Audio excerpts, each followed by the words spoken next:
Cuando se calma el bullicio de la ciudad y se van apagando las luces de la casa, se enciende la luz del entendimiento. Desde este momento comienza Puerto de Libros, Librería Radiofónica, programa que contiene todos sus elementos tipo A. Puede ser escuchado por niños, niñas y adolescentes sin la supervisión de padres, madres o representantes. Comienza Puerto de Libros, Librería Radiofónica. Este programa llega a ustedes con el apoyo de Puerto de Libros, Librería de Autor. Consulta todas nuestras ofertas en nuestras redes sociales @Puerto de Libros. Sultana del Lago Editores, empresa zuliana de servicios editoriales. Conviértete en autor. Contáctalos en su página web sultanadelago.com.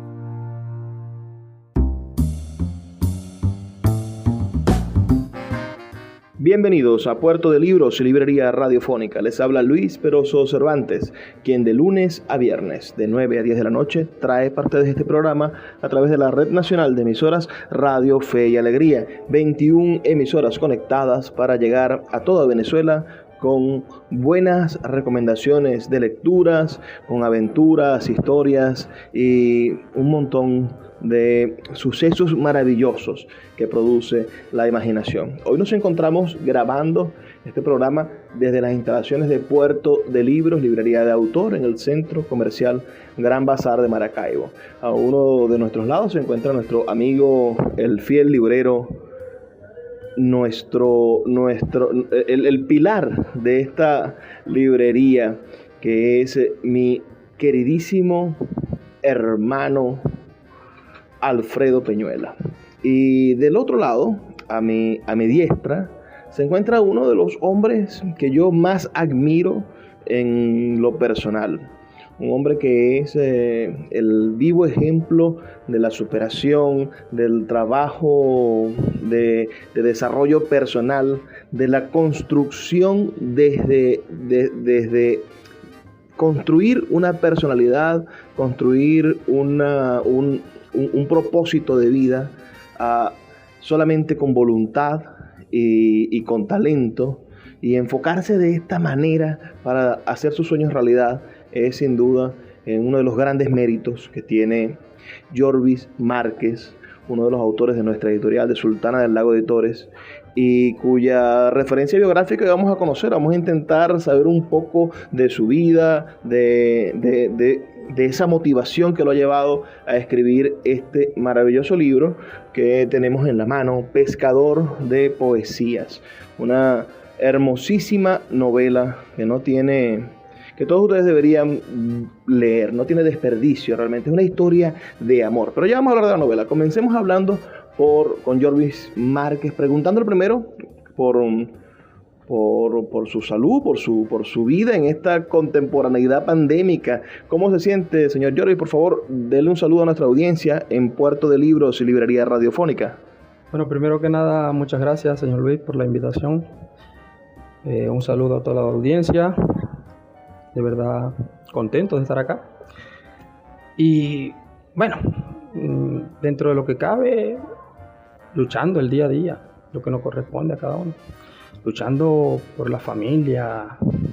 Nosotros venimos de una familia guerrera, luchadora, de hombres y mujeres trabajadores que con tesón han salido adelante. Ese es el legado que yo quiero también dejarle a mis hijos.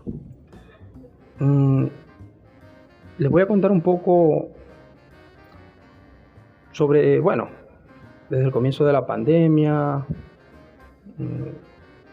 Gracias a Dios, yo sé hacer de todo un poco. Sé un poco de veterinaria. Actualmente me encuentro trabajando en una granja como veterinario. Tengo mi propia granja traspatio, en mi casa. Y gracias a Dios a mi familia no le ha faltado el pan. Este escritor que hoy está con nosotros nació en el año 1985. En una Venezuela muy remota y diferente a la que hoy tenemos. Pero Y allí es donde vienen las grandes contradicciones. Quizás para las ciudades, para Caracas, para Maracaibo, para los amigos del oriente del país, la vida ha venido en desmedro de las condiciones sanitarias y de las condiciones de pujanza socioeconómica. Pero Jorvis nace en un sector que pareciese que siempre ha estado de cierta forma atacado y olvidado por los gobiernos. No se trata de que el gobierno actual y los gobiernos de estos 20 años lo han olvidado. Es que la Guajira venezolana, el municipio Mara y la Guajira siempre han estado verdaderamente olvidados a la buena de Dios.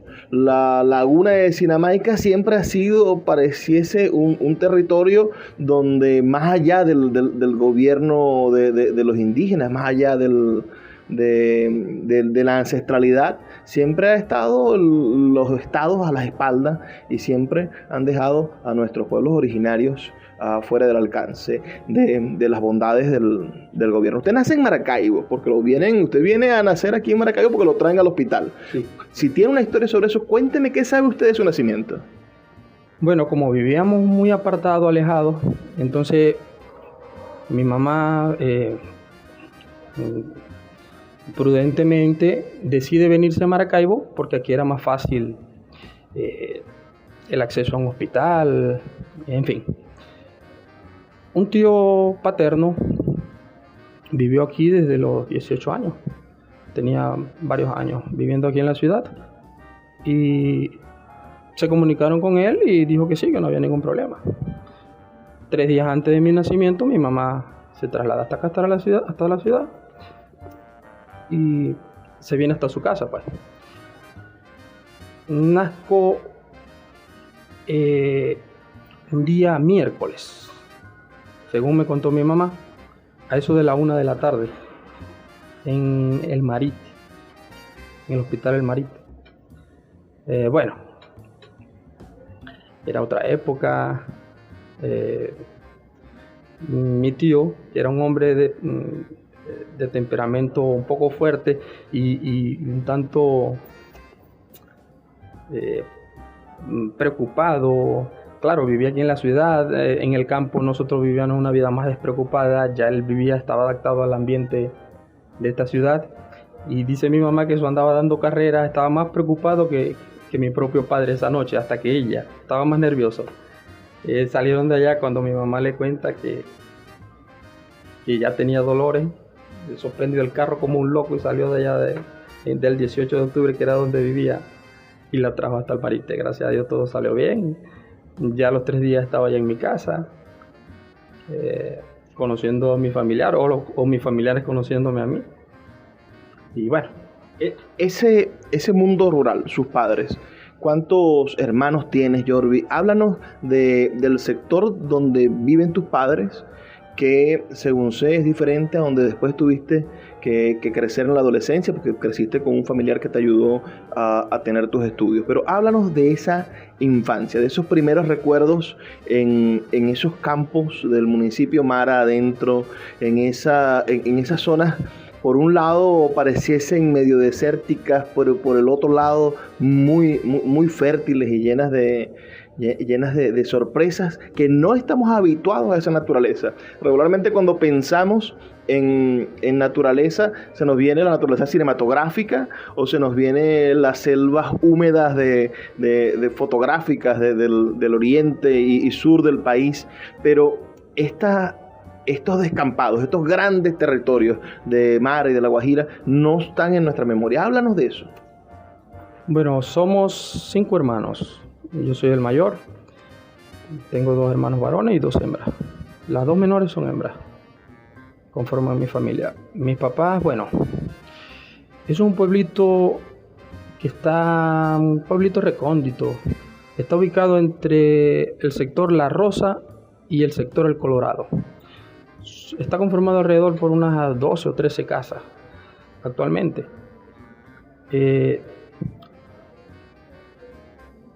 Hacia el sur, de donde yo crecí, era una pequeña finquita de mis abuelos, perteneciente a mis abuelos, Desde niño viví allí, pasé toda mi infancia. Bueno, todas las anécdotas que pudiera contarle acerca de este tiempo las pasé allí.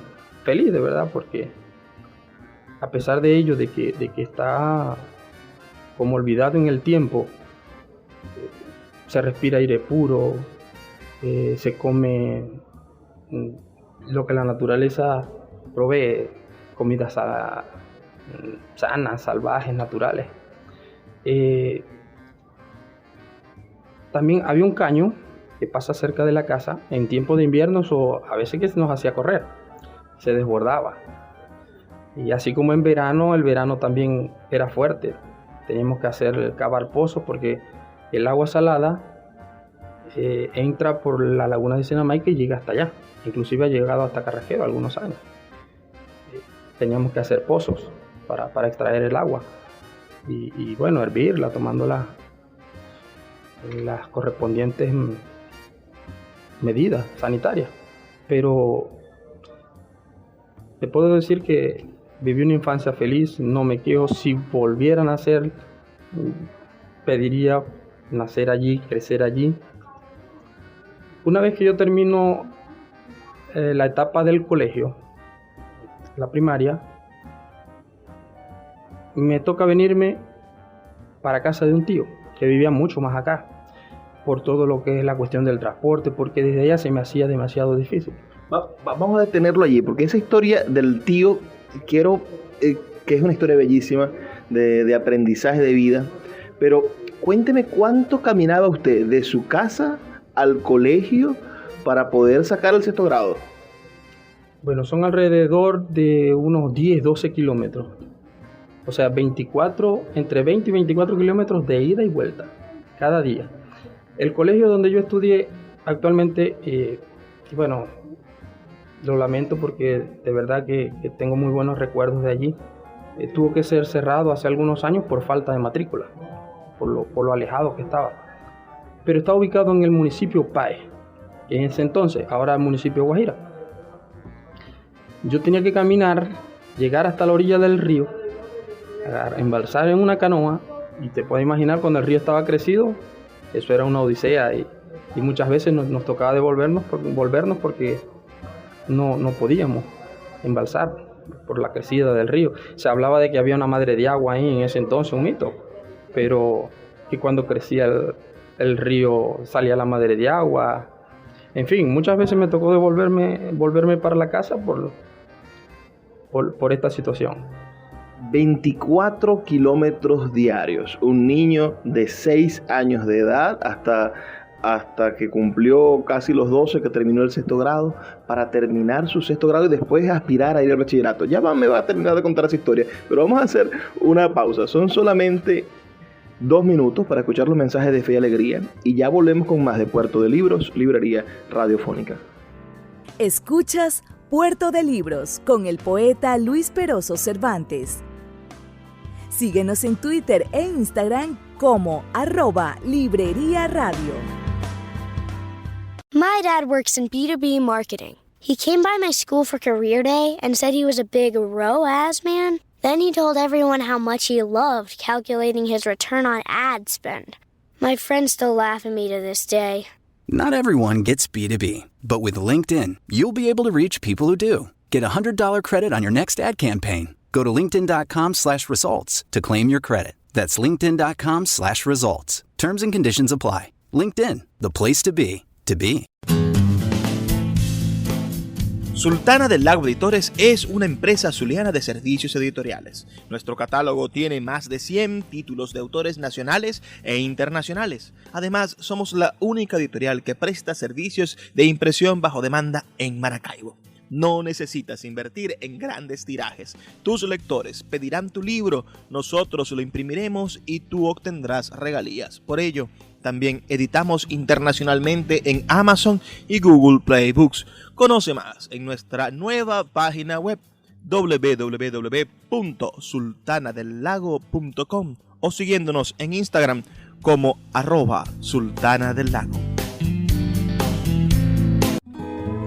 El poeta Luis Peroso Cervantes le acompaña en Puerto de Libros, librería radiofónica, por Radio Fe y Alegría, con todas las voces. Seguimos en Puerto de Libros, librería radiofónica, este espacio que hacemos con tantísimo cariño, de lunes a viernes, por la señal de la Red Nacional de Emisoras Radio Fe y Alegría. Como les contaba hace un rato, estamos rodeados de libros en este pequeño pero acogedor espacio que es Puerto de Libros, librería de autor, en el centro comercial Gran Bazar. Me encuentro con mi amigo Alfredo Peñuela y aquí con nosotros está, como les repito y no me canso de decirlo, uno de los hombres, escritores de este país que yo más admiro por su tesón, por sus ganas y por su talento, y que los invito a que busquen inmediatamente en internet, si tienen la posibilidad, y adquieran, quien lo tenga, a Pescador de Poesía, su novela, que es una novela verdaderamente hermosa, sensible, maravillosa y conmovedora.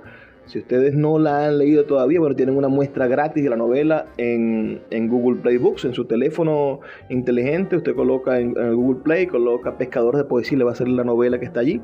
Pueden leer el 20% del libro de forma gratuita para que se convenzan de lo que les estoy diciendo. Jorvis, quedamos en esos 24 kilómetros de ida y vuelta. Es decir, 12 de ida y 12 de vuelta, cruzar ese río, ir a otro municipio. Vivías en Mara, ibas hasta el municipio Páez, municipio de La Guajira, actualmente a estudiar porque querías estudiar, pero esa fue una voluntad. Regularmente, y hay que decirlo, en los años 80, años 90 no había control de qué niño estudiaba, no había mucha deserción escolar. Y estudiar era siempre un gran sacrificio, tanto como ahora que hay gigantescos números de deserción escolar. Entonces, háblanos, Jorvis, de esa anécdota que tienes cuando le dijiste a tu mamá que querías estudiar a los 6 años de edad. Sí, fíjate, yo me la pasaba en la casa escribiendo garabatos, y entonces se lo llevaba a mis tíos que estudiaban en esa época para preguntarles qué decía allí. Y me regañaba, vaya muchacho necio, ¿qué tal? Bueno, otras veces no, con más cariño. Entonces, un día le digo a mi mamá, yo quiero estudiar. Y ella me dice, pero espérate un año, ¿por qué tenéis 5? Y de 5 años no te aceptan, no puedo inscribirte. Madre, pero yo quiero estudiar. Bueno, no, si ya lo que falta es un año, espérate. Al día siguiente, con la asistencia, gracias a Dios, siempre he sido bastante insistente cuando quiero algo. Total que después de varios regaños, un día sale hasta el pueblito de Carraquero y bueno, ese fue uno de los días más felices de mi vida. Llegó con un uniforme, con un bolso que cuando me lo colgaba en mis hombros me llegaba a las rodillas, unos cuadernos, una cartilla, en total. Y me dice, bueno, casualmente me encontré con la maestra en Carrajero y me dice que te puedo enviar de oyente si tú quieres, si tienes la voluntad. No, claro, si yo casi me farté un tobillo del brinco que pegué ese día. Y entonces comencé a asistir como oyente. Yo llegaba, agarraba mi pupitre y me sentaba por allá de oyente. Y así transcurrió ese año. Aprendí tanto, gracias a Dios, que la maestra después quería pasarme, o sea, para ver si podía saltar el primer grado, porque ella consideraba que ya yo había aprobado el primer grado. Le agradezco mucho a mi maestra, una maestra maravillosa, Nancy se llamaba. No sé, ahorita no sé si actualmente todavía vive, pero tengo mucho que agradecerle, me querían demasiado. Y no fue posible que me pasara hasta el segundo grado porque yo no aparecía inscrito. Y me inscriben en primer grado. Ya cuando al primer grado ya le di un paseo, por así decirlo, porque ya todo lo que estaban dando lo había visto. Sexto grado, se gradúa Jorvis, que todos sabemos que ya quizás era un hito, ¿no? Nuestros abuelos, nuestros tíos llegaban a tener sexto grado y ya con eso los podían emplear en la administración pública y ya casi que eran bachilleres. Es decir, era un gran título llegar a sexto grado. Pero se presenta un problema mayor. Ya el colegio no está a 12 kilómetros, que son unas cuantas horas de caminata. sino que está en otro pueblo. El liceo se encuentra muy lejos y Jorvis se plantea, frente a la dificultad de no haber transporte público que pasara por su pueblo, de a todas estas dificultades, se plantea tener que abandonar el seno familiar y mudarse a casa de unos familiares para poder estudiar bachillerato. Cuénteme de las condiciones que le pusieron sus familiares, cuénteme de esa vida que yo sé que quizá es un poco duro contarla, pero que sin duda es un ejemplo. Sí, fíjate, termino el colegio, la primaria, y yo veía que mis familiares, inclusive, humildemente lo digo, fui el primer bachiller de la familia. Yo veía que mis familiares terminaban el colegio y se quedaban hasta allí. Y yo, en la tarde, ya tenía como 2 semanas que había tomado en mis manos el título de sexto grado y le digo a mi mamá, yo quiero seguir estudiando. Y necesito aprovechar el tiempo antes que pase el periodo de inscripciones. El problema que se me presentaba era el que tú ya mencionaste, que por allí no pasaba transporte. Y el transporte más cercano llegaba más o menos como a unos 12 kilómetros más o menos, casualmente cerca del colegio donde yo estudié. Hasta ahí llegaba el transporte. Entonces yo le planteo irme para casa de un tío. Me dice, concha, le digo, pero mira, es que vas a vivir en otra casa, otra familia. Vos aquí, gracias a Dios, con todo el sacrificio del mundo no padecéis y eso. Pues. Yo le dije, no, mamá, yo quiero estudiar, yo quiero seguir estudiando. Bueno, con mi terquedad característica, igual, como pasó la primera vez, como a los 3 días me dice, ¿quieres estudiar? Sí. ¿Quieres echarle pichón? Sí, perfecto, yo te voy a inscribir. Preparó los papeles, me inscribió en el liceo y yo me mudo a casa de este pariente, que es mi tío, que lo quiero muchísimo. Sus hijos son mis segundos hermanos, nos tratamos de hermanos. Pero en ese entonces su núcleo familiar estaba pasando también por momentos difíciles de pobreza extrema. Mi tío vivía de la agricultura, habían años que prácticamente no se hacía nada. Tocaba comerse la cosecha y así. Cuando yo llego me encuentro con un ambiente totalmente diferente. En mi casa mi mamá, vuelvo y lo repito, cubría por lo menos mis necesidades básicas. Yo llego acá y una vez que llego me dice mi tío, bueno, vamos a hacer algo. ¿Tú sabes de ganado? ¿De ganadería? Yo le dije sí, porque yo había aprendido, desde los 6 años aprendí a ordeñar, a enrejar y todo el trabajo rudimentario que se realiza en una finca. Yo le dije, yo sé inyectar, sé ordeñar, sé enrejar. Me dice, bueno, yo voy a comprar unos animales con un dinerito que me viene por allí y vos te vas a encargar de cuidar esos animales. Ya son novillas entoradas, una vez que paran, la vas a ordeñar temprano en la mañana, llevas la leche hasta la carretera, la vendes, te vas a bañar y te vas al liceo. Yo te voy a pagar semanal para que tú cubras tus gastos. Y bueno, allí comenzó mi historia. Ese fue mi primer empleo, ordeñando vacas, humildemente. Y así transcurrieron 6 años. Quiero volver otra vez a hacer un paréntesis y colocar este ejemplo. Es decir, Jorvis Márquez se paraba a eso de las 3 de la mañana a empezar a acomodar las cosas que tenía que hacer para poder sacar a los animalitos antes de que amaneciera, ordeñar las vacas y después llevar la leche a vender. Y después de eso se preparaba para ir a clases. Cuando muchos de nuestros sobrinos, nuestros primos, nuestros hijos, les cuesta pararse a las 6 de la mañana para ir al colegio y lo vienen a buscar un transporte.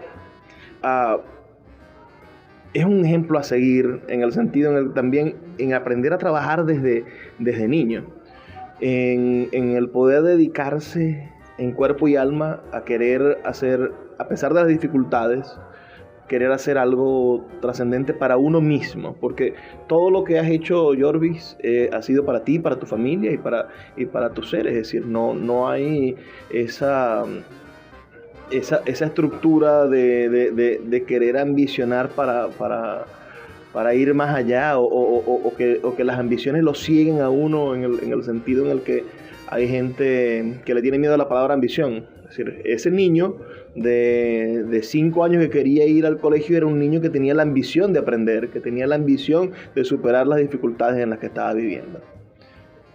Háblame de ese bachillerato, háblame de las primeras lecturas, porque sé que la literatura llega a ti en esos años del bachillerato. Háblame ya de eso. Sí, yo comienzo, bueno, en mi adolescencia, como es normal, enamorado, comienzo a escribir carticas en rima para enviárselas, tú sabes, a las muchachas y cuestión, escribiendo canciones, pero siempre me apasionó leer. E inclusive cuando muchas veces yo me sentaba en el escritorio a escribir en la casa de mi tío, después que hacía mis tareas de cuestión, me sentaba a escribir cartas, y a veces escribía historias, y pasaban mis primos, veían la puerta abierta. ¿Qué fue, García Márquez?, me decían cariñosamente. Ya verán más adelante, les decía yo. Déjame quietecito. Estos son los primeros pasos. Tuve profesores maravillosos de castellano y literatura, me enseñaron mucho. Allí comencé a leer novelas majestuosas como Canta Claro de Rómulo Gallego, leí Mujercitas y obras que de verdad me inspiraron y acrecentaron ese deseo en mí de un día poder escribir. Yo también podía. Si esos personajes, si esos grandes autores y maestros habían podido, yo también podía. Tenía esa ilusión. Me gradué del liceo, y una vez que ya me sentí con la capacidad de escribir, ya comencé entonces seriamente a escribir mi primera novela. Bueno, vamos a hacer una pequeña pausa. Son 2 minutos para escuchar los mensajes de Radio Fe y Alegría, y ya continuamos con esta entrevista que le estamos haciendo a nuestro autor, al autor de Pescador de Poesías, al señor Jorvis Márquez, que es uno de los orgullos de nuestra editorial, uno de los autores que más apreciamos y queremos. Recuerden que pueden enviarnos sus comentarios al 0424-672-3597 o a nuestras redes sociales @Librería Radio en Twitter y en Instagram. Escuchas Puerto de Libros con el poeta Luis Peroso Cervantes. Síguenos en Twitter e Instagram como @Librería Radio.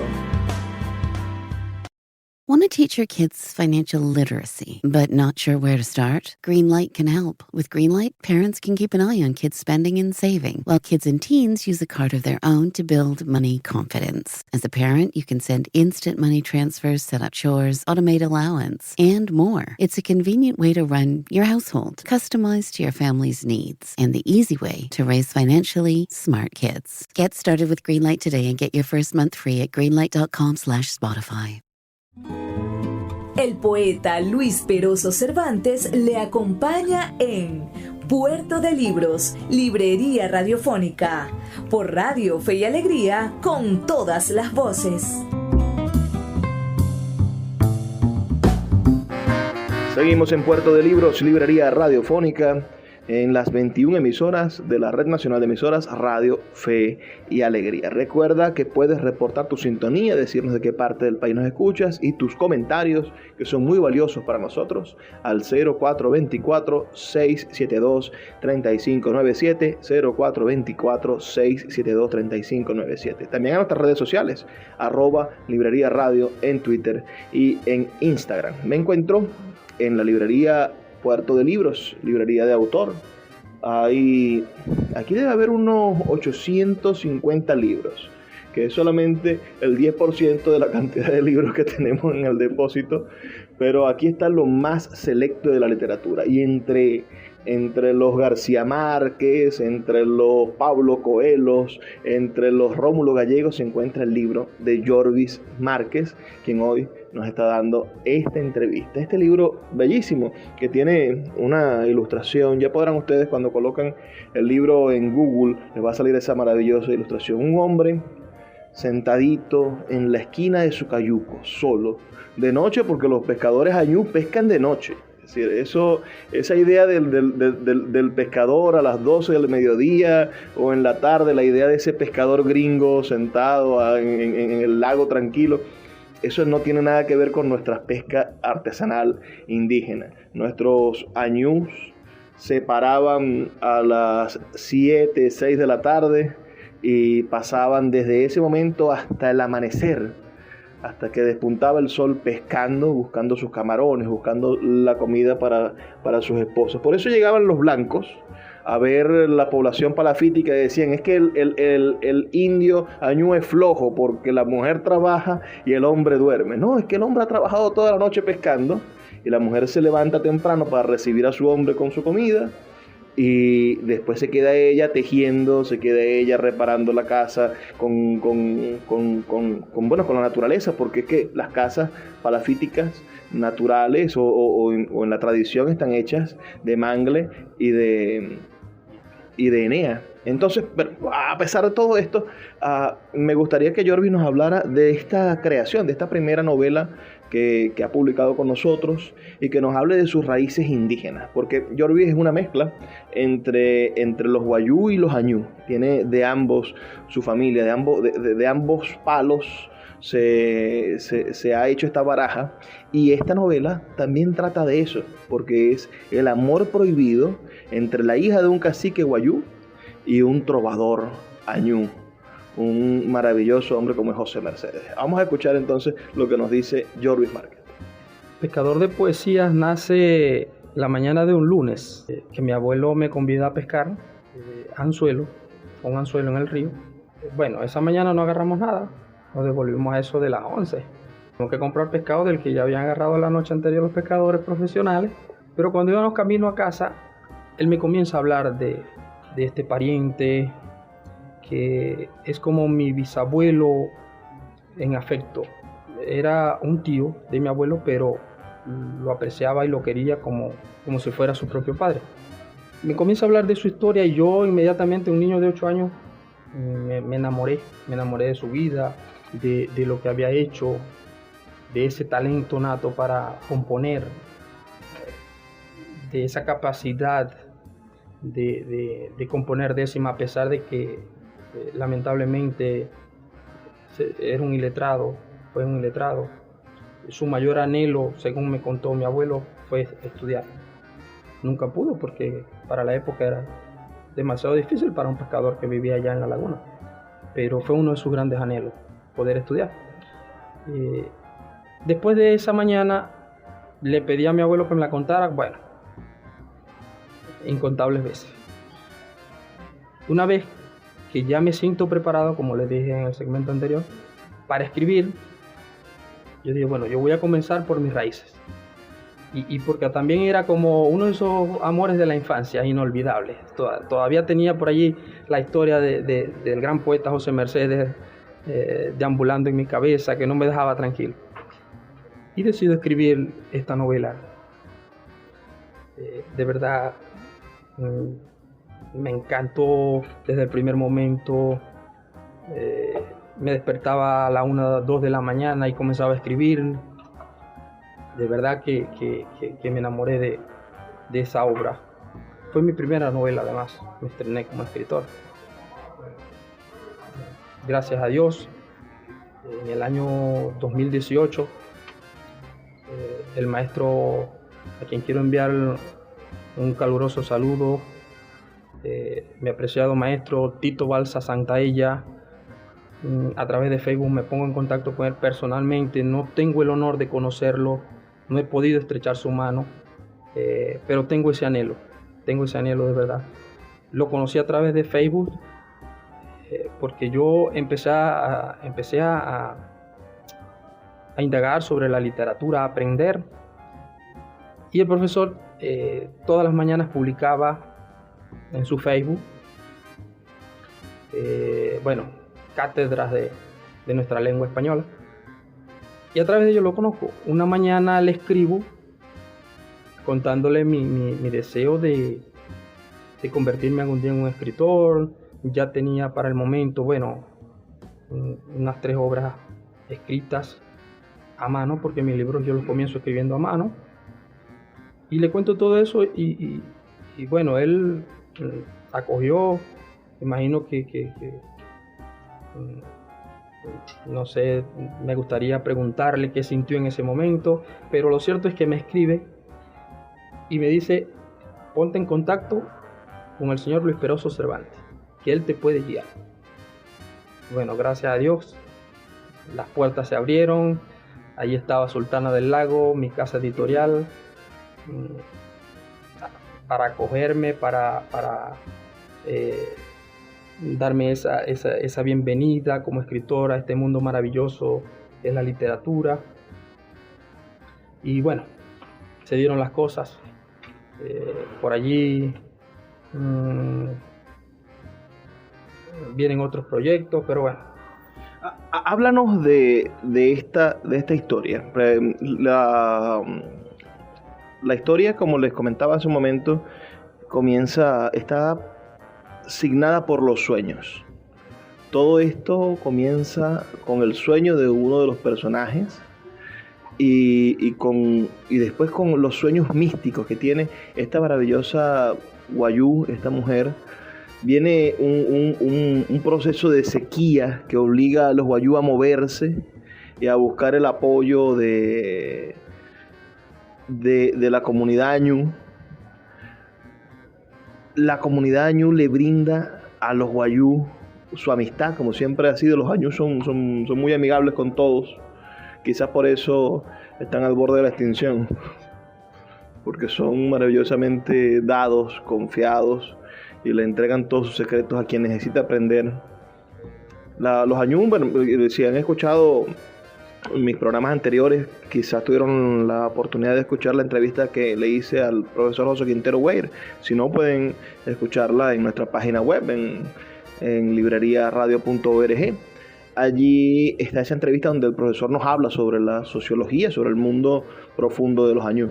Pero entonces, lo cierto es que tanto la protagonista como José Mercedes están destinados desde un principio a encontrarse muy a pesar de su familia. Porque bueno, ¿qué sucede con la cultura Wayúu? Que es una cultura de castas bastante estricta y los matrimonios se rigen por compromisos hasta ancestrales. En cambio, el Añú es como el agua, es mucho más libre, es mucho más entregado al compromiso por el amor, y respetan los sentimientos. Entonces, ¿cómo conseguiste descifrar eso? Porque yo sé que tu abuelo te cuenta esta historia, pero tú construiste un problema sociológico encima de la historia del personaje. ¿Cómo confeccionar El pescador de poesías como un retrato de esas dos etnias? ¿Cómo llegaste a esa conclusión? Bueno, fíjate, Luis, como tú lo comentaste hace un momento, yo tengo sangre Añú y sangre Wayúu. Mi mamá es de Añú puro, de la Isla de Toa. Su familia de Isla de Toa, con los años y bueno, por cuestiones ya técnicas, y ellos se trasladan hasta la laguna de Sinamaica y se conoce con otra familia, pero Wayúu pura. Es decir, mi bisabuelo era Añú puro con Wayúu puro. Bueno, basado en eso, uno tiene más o menos el conocimiento, ya es un conocimiento ancestral. También vino de parte de mis abuelos, a quienes les estoy eternamente agradecido. Y me contaba mi abuela que su papá hablaba las dos lenguas, la Añú y la Wayúu, y aparte hablaba el español. Y en épocas del año, por lo menos cada cierto periodo, no sé si se lleva un registro de eso, no soy especialista en cuestiones del clima, pero ella me decía que más o menos cada 10 años había una sequía fuerte. Y el pueblo Wayúu tenía que trasladarse hasta el río Limón, los afluentes del río Limón, para llevar agua hasta sus comunidades. Le estoy hablando de 40, 50 burros con chirigua de barro sobre el lomo para llevar el agua hasta allá. Mi bisabuelo vivía a la orilla del río. Y ellos venían, por lo menos cuando venía su familia materna, que era la familia Guayú, llegaban ese poco animales, bueno, y le traían de allá, qué sé yo, cecina, le traían chinchorros, sus familiares. Y ahí pasaban todo el día, un día completo, debajo de una mata grandísima que tenía allá de aceituno, echando bromas y hablando en lengua. Se escuchaban las carcajadas, según me contaba mi abuela. De igual forma, cuando iban los parientes añú de acá, pero estos iban por el agua, igual. Pasaban entonces el día en la orilla del río, hacían sancocho, les llevaban también pescado salado. De allá mis abuelos les tenían cocales, se traían coco y así compartían. Pero él fue como un puente, así como en la obra, el matrimonio de José Mercedes con Hudson fue un puente entre ambas culturas. Entonces yo lo relacioné más o menos un poco, porque en ese entonces y hasta la fecha han existido conflictos entre ambas culturas por ello, porque los guayús son un poco más celosos y el añú es más libre, es más liberal en ese sentido. Cuando se trata de matrimonio, el guayú es muy estricto. En ese sentido tiene que ir antes el novio y ofrecer la dote y hablar con los tíos maternos, y es todo un proceso. En cambio el añú no. Además, en la cultura añú se ve mucho lo que es la fuga de novios. Si se quieren, escogen una noche cualquiera y se fugan. Bueno, qué maravillosa historia. Necesito que lean este libro, lo necesito, y ustedes no lo saben aún, pero también lo necesitan. Vamos a hacer una breve pausa, son 2 minutos y ya volvemos con el último segmento de Puerto de Libros, Librería Radiofónica. Síguenos en @Librería Radio. Regresa a Puerto de Libros, a Maracaibo y a toda Venezuela a través de su página web puertodelibros.com.be en el centro comercial Gran Bazar de Maracaibo. Libros de todas las áreas del conocimiento dispuestos para que puedas adquirirlos a bajos precios. Consulta sus redes sociales @Puerto de Libros en Twitter, Instagram y Facebook y acompáñanos en esta aventura por el universo mágico de los libros.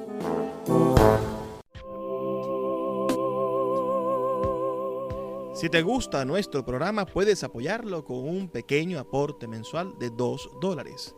Un acto de micromecenazgo puede mantener en línea nuestro programa a través de nuestras plataformas virtuales y de la Red Nacional de Emisoras Radio Fe y Alegría. Sé parte de la manera en la que transformamos la realidad y el pensamiento a través de la literatura. Apóyanos para seguir llevando a tus hogares Puerto de Libros, Librería Radiofónica. Más información al 0424-672-3597. El poeta Luis Peroso Cervantes le acompaña en Puerto de Libros, Librería Radiofónica, por Radio Fe y Alegría, con todas las voces. Bueno, ya llegamos al último segmento de nuestro programa, Puerto de Libros, Librería Radiofónica. Recuerden que pueden escribirnos al 0424-672-3597 con sus comentarios de esta entrevista tan amena que hemos compartido con Jorvis Márquez, quien trae una guayabera tejida. Supongo que con estos motivos indígenas se ve verdaderamente muy bien. Van a poder ver los videos que estamos montando en nuestras redes sociales. En el medio de esta entrevista también estamos grabando algunas cosas, algunos fragmentos que va a leer el señor Jorvis de su libro, y espero que ustedes puedan conocerlo y sobre todo conocerlo profundamente en su literatura, porque creo que es su objetivo, ¿no? Tanto esfuerzo es para conseguir lectores, para poder compartir ese universo que usted ha imaginado. Pero su universo no termina solo en este mundo guayú añú de esta novela. Ahora estamos preparando la publicación de un siguiente libro. Ayer, solamente ayer, que es una historia de amor, una historia de despecho, de entrega, pero también onírica, ¿no? Háblenos sobre sus obras inéditas, que ya son 4 o 5 que tiene esperando por llevar a imprenta, por convertir en libros y por entregarla también a sus lectores. Sí, fíjate, tengo alrededor de 5 novelas más y algunos cuentos cortos que tengo por allí, unos cuentos infantiles. Soy un escritor consumado. Ese es mi hobby, ese es mi momento de recreación. Para mí no es trabajo, para mí es recreación, porque es algo que amo hacer, que disfruto. No es de extrañarse que mi esposa se levante a las 1 o 2 de la mañana y de pronto yo me acosté y cuando se levante yo no esté en la cama y en ese momento estoy en la sala escribiendo porque se me vino la idea y así.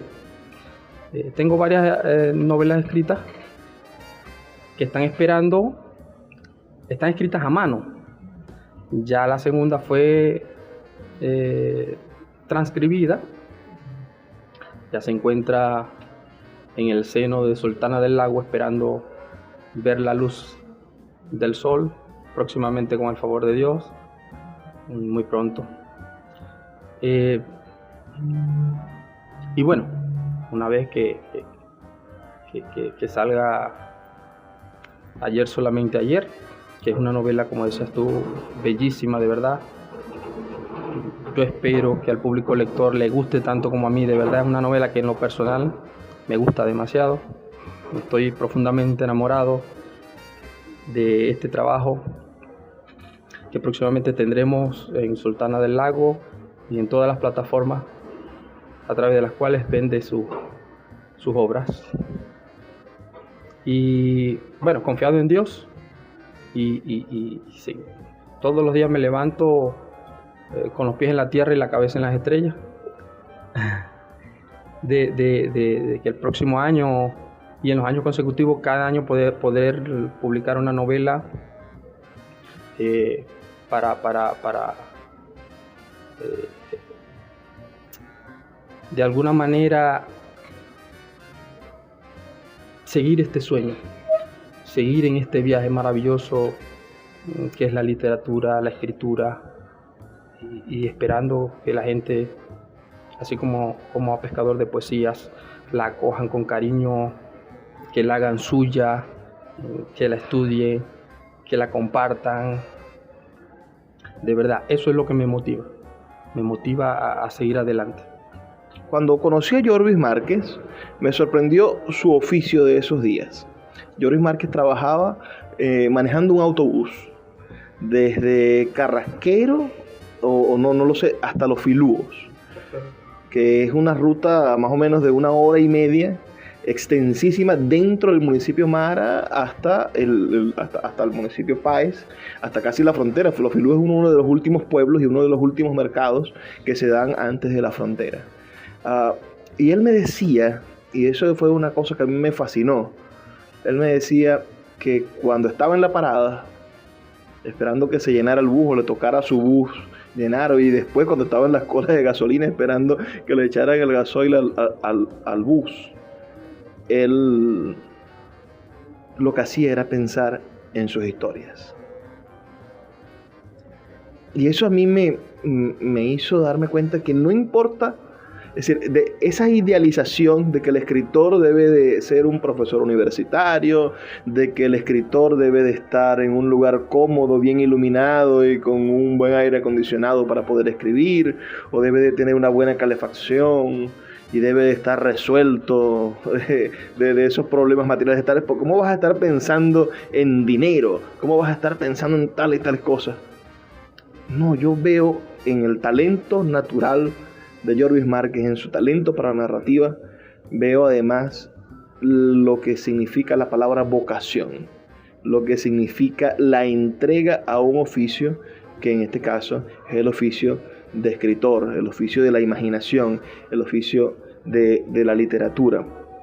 Entonces, poder abstraerse del que estaba chaqueando la gasolina más adelante, poder abstraerse del militar corrupto, poder abstraerse del policía matraquero, poder abstraerse de los huecos de la carretera, que aquí son troneras, ¿no? De punta a punta del territorio guayú, y de repente ponerse a pensar para poder llegar a las 3, 4 de la tarde a su casa, después de haber hecho el viaje de ida y vuelta, después de haber movido a cientos de personas, poder llegar a escribir todo lo que pensó en el autobús. Porque no me decía, no pierdo pisada, llego a escribir todo lo que soñé. Y ya metí en lista el escritorio para poder hacer realidad mis sueños. Señor Jorvis, vamos a intentar redondear esto hablándonos de eso, de qué mensaje le podría usted dar a cualquier persona que tenga el deseo de ser escritor, o a cualquier persona que tenga cualquier deseo. Es decir, hay personas que quieren ser médicos, que quieren ser ingenieros, quieren ser abogados, que quieren ser cualquier profesión, cualquier sueño que tengan, y sienten que la circunstancia los limita, o que este país que pareciese que nos ataca todos los días no le va a permitir cumplir sus realidades, en realidad sus sueños. Dele usted un mensaje que usted tanto que le ha batallado y sigue batallando por sus sueños. Intente insuflarle un poquito de esperanza a los demás. Mi mensaje es que no se rindan, que sigan adelante cada día, se levanten soñando, creyendo en sus sueños, que no importan los obstáculos que se le presenten. Yo soy el vivo ejemplo, humildemente lo digo, no me he rendido a través de los años. Y creo que esa también es una de las cosas que a mí me gustaría dejar como legado. El no haberme rendido cuando pude, porque es muy fácil rendirse. Cuando uno va por el camino, lo más fácil es rendirse. Si la cosa se pone dura, sentarse pero no. La idea es seguir, que luchen por sus sueños, que es posible, sí es posible. Que insistan, que toquen, que busquen, que la vida... Cuando uno se lo propone, las cosas se dan. Y bueno, todos ustedes pueden escribirnos, no se les olvide, al 0424-672-3597 con sus preguntas. No me quiero ir sin que nos cuentes los títulos de tus otras novelas y sin decirnos cuál es el proyecto que estás trabajando ahorita, qué es lo que estás escribiendo en este momento. Bueno, recientemente terminé con mi novela Ayer solamente ayer. Ahorita, en este momento, ahora cuando llegue, me siento a transcribir Las novias malditas, que será mi próximo título, mi próximo trabajo. Es una novela también bellísima, no se den asustar por el título. Bueno, esperemos que el próximo año también conozca la luz del día. También tengo Génesis y tengo otras por allí que todavía no les tengo título, en verdad. Están escritas, no les tengo un título, porque yo por lo general, yo soy muy creyente. Yo hago mi parte y espero que Dios haga el resto. Así como hay ideas y partes de la novela que me llegan en sueños, de la temática. Así también yo confío también en el título, e inclusive te comento, no sé si te lo había comentado, Luis, que ayer solamente ayer lo soñé. Ese título yo lo soñé, vi el libro en sueños y me desperté esa mañana, ya sabía el título, no tenía la idea de la novela. Y por allí va la cosa. Pero eso se la dejo para una próxima entrevista, cuando ya tengamos el libro en la mano próximamente, Dios mediante. Así va a ser. Bueno, mis conclusiones sobre todo esto es que cada uno de ustedes tiene la oportunidad de hacer sus sueños realidad. Yo lo repito y no me canso, la admiración que siento por Jorvis Márquez, por su trabajo. Los invito a revisar ese 20% gratuito, de lectura gratuita que tiene la novela en Google Play Books. Ustedes colocan Jorvis Márquez o colocan Pescador de Poesías Jorvis Márquez en Google y les va a salir el libro. Van a poder leerlo desde cualquier computadora. Ese 20% del libro, las primeras páginas del libro, todos los primeros capítulos donde se narran este predestino que tienen los personajes, y esa manera en la que se manifiestan quiénes son cada uno de ellos. José Mercedes es un poeta y hay varios fragmentos de décimas en este libro, y espero que ustedes puedan disfrutar también de ese arte de la décima de nuestros pueblos de agua, que sin duda tienen un grano de originalidad. Ha sido un placer trabajar para ustedes, como todas las noches. La invitación es a que nos escuchen, como siempre, el día de mañana. Pero no me puedo despedir sin antes pedirle lo que siempre les pido. Por favor, sean felices, lean poesía.